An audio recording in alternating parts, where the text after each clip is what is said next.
Marie-Françoise Bechtel, agrégée de philosophie, vous avez fait l'essentiel de votre carrière au Conseil d'État et vous avez fréquenté le Marais, puisque je vois que vous avez été députée de l'Aisne et vice-présidente de la Commission des lois de 2012 à 2017. Aujourd'hui, vous êtes présidente de la Fondation Respublica. Voilà, madame, je vous laisse la parole. Je vous remercie. Je salue tout le monde, y compris quelques têtes amicales et bien connues de moi. Et pourtant, j'ai le micro. C'est mieux? C'est bon? Si vous le rapprochez, peut-être, oui. Oui. Voilà. Mon propos sera... il était allumé. Il était allumé. Il était allumé. Oui. Mon propos sera un petit peu à bâton rompu, de manière... Combien de temps me donnez-vous? Cher Président, combien de temps me donnez-vous? Oh, pardon, 10 minutes. 10 minutes, c'est parfait. Ça sera tenu. Alors... D'abord, ça a été excellemment rappelé grâce aux considérations historiques fortes qui ont été fortes, précises et cultivées, qui ont été marquées l'intervention de Jean-Paul Scott. Donc, je passerai rapidement, je suis moins savante que lui là-dessus d'ailleurs. La nature même de la loi de 1905. Vous avez rappelé l'inspiration qui a été celle de Louis Méjean, qui était le conseiller protestant d'Aristide Briand et qui a joué un rôle très important. Sa fille a publié d'ailleurs un important ouvrage où elle explique ce rôle. Il faut, je crois, rappeler quand même dans les racines culturelles de cette loi, car toute loi a des racines, l'influence protestante. C'est le pasteur Vinet qui, dès 1842, a formalisé, a théorisé la laïcité. C'est Louis Méjean qui, auprès d'Aristide Briand, a joué un rôle clé. Il devait ensuite devenir directeur du bureau des cultes au ministère de l'Intérieur, donc chargé de l'application de la loi.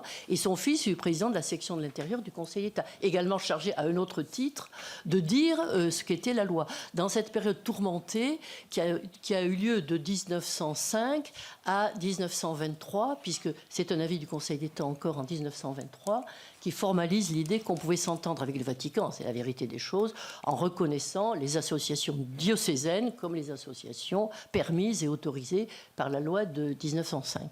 Après, je vous rappelle que le pape jouait un très gros jeu diplomatique en refusant la propriété des édifices cultuels. Ce qui conduit aujourd'hui à un déséquilibre, puisque tout de même, l'État et les communes ont en charge les réparations, notamment, et l'entretien des édifices du culte, allant jusqu'à la notion de grosses réparations, qui sont parfois quasiment une reconstruction.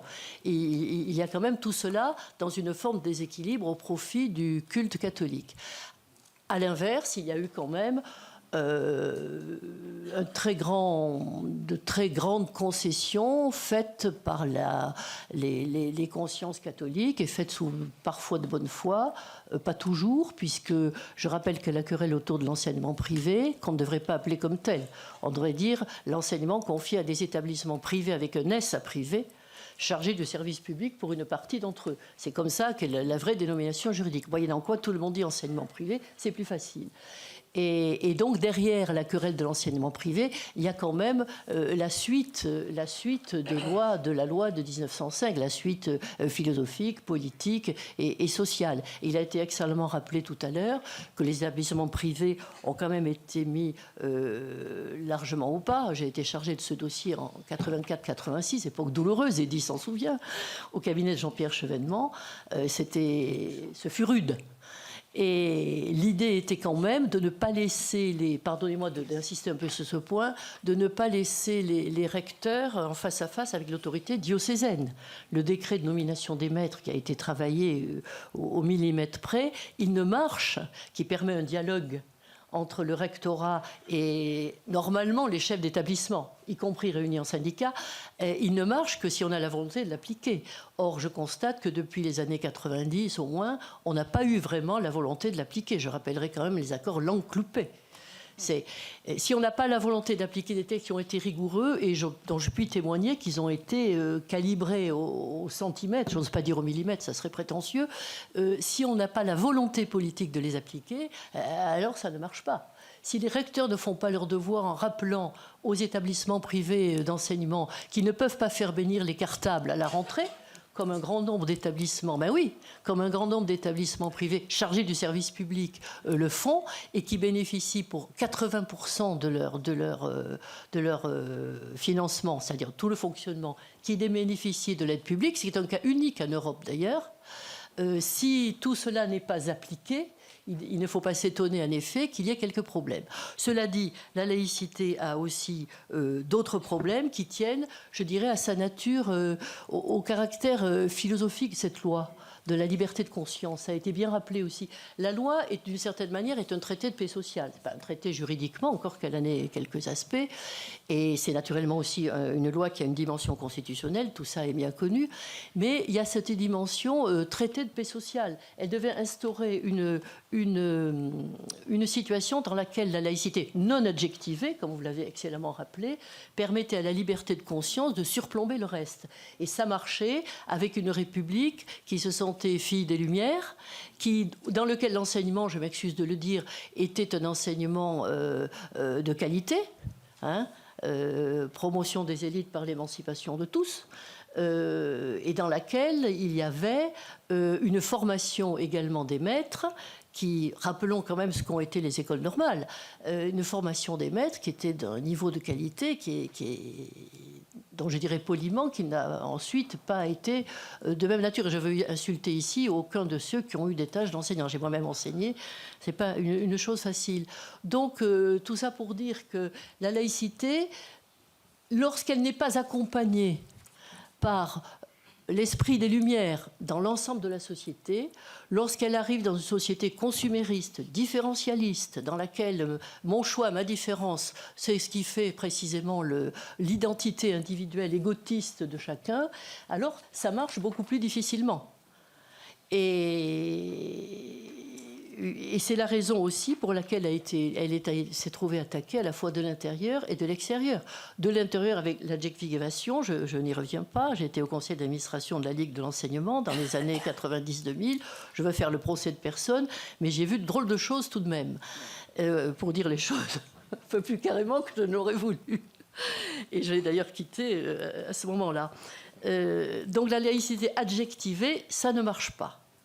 Mais la laïcité repose, je le disais, sur un concept et c'est une loi philosophique. Parce que la liberté de conscience, c'est philosophique. Et c'est en réalité très difficile à expliquer. Je le disais, dans une société consumériste individualiste, dire que la liberté de conscience surplombe les comportements individuels, laissez mon choix, c'est très difficile. Il y a certainement pas mal d'enseignants dans la salle. Ils voient bien ce que je veux dire.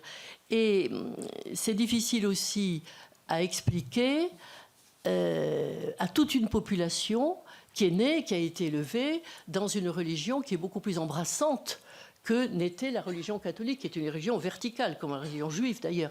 Mais une religion embrassante comme l'islam a beaucoup de mal à se mettre culturellement dans l'état d'esprit de la liberté de conscience individuelle. Et donc cette liberté de conscience individuelle, c'est très difficile, parce que d'un côté, c'est quand même la liberté de l'individu d'abord, mais de l'autre côté, la liberté de l'individu, c'est l'individu qui est citoyen d'une république. C'est tout ce qui sous-tend en réalité la liberté de conscience de la loi de 1905. La liberté de conscience, c'est pas la proclamation de l'individu tout seul, là pour l'individu, citoyen du monde. C'est la proclamation de la liberté de l'individu dans une république. C'est-à-dire dans une république qui distribue avec équité le savoir, qui permet la promotion, qui permet l'émancipation et qui permet aussi l'ascenseur social, pour venir à des considérations sociologiques qui sont venues après la loi de 1905, après 1945. C'est tout cet ensemble-là. Et il n'est donc pas tellement étonnant que la liberté soit méconnue, mal connue, on y reviendra sans doute, souvent maltraitée. Et sur ce plan, moi je crois qu'il faut être quand même d'une véritable rigueur. Car les horribles incidents qui ont marqué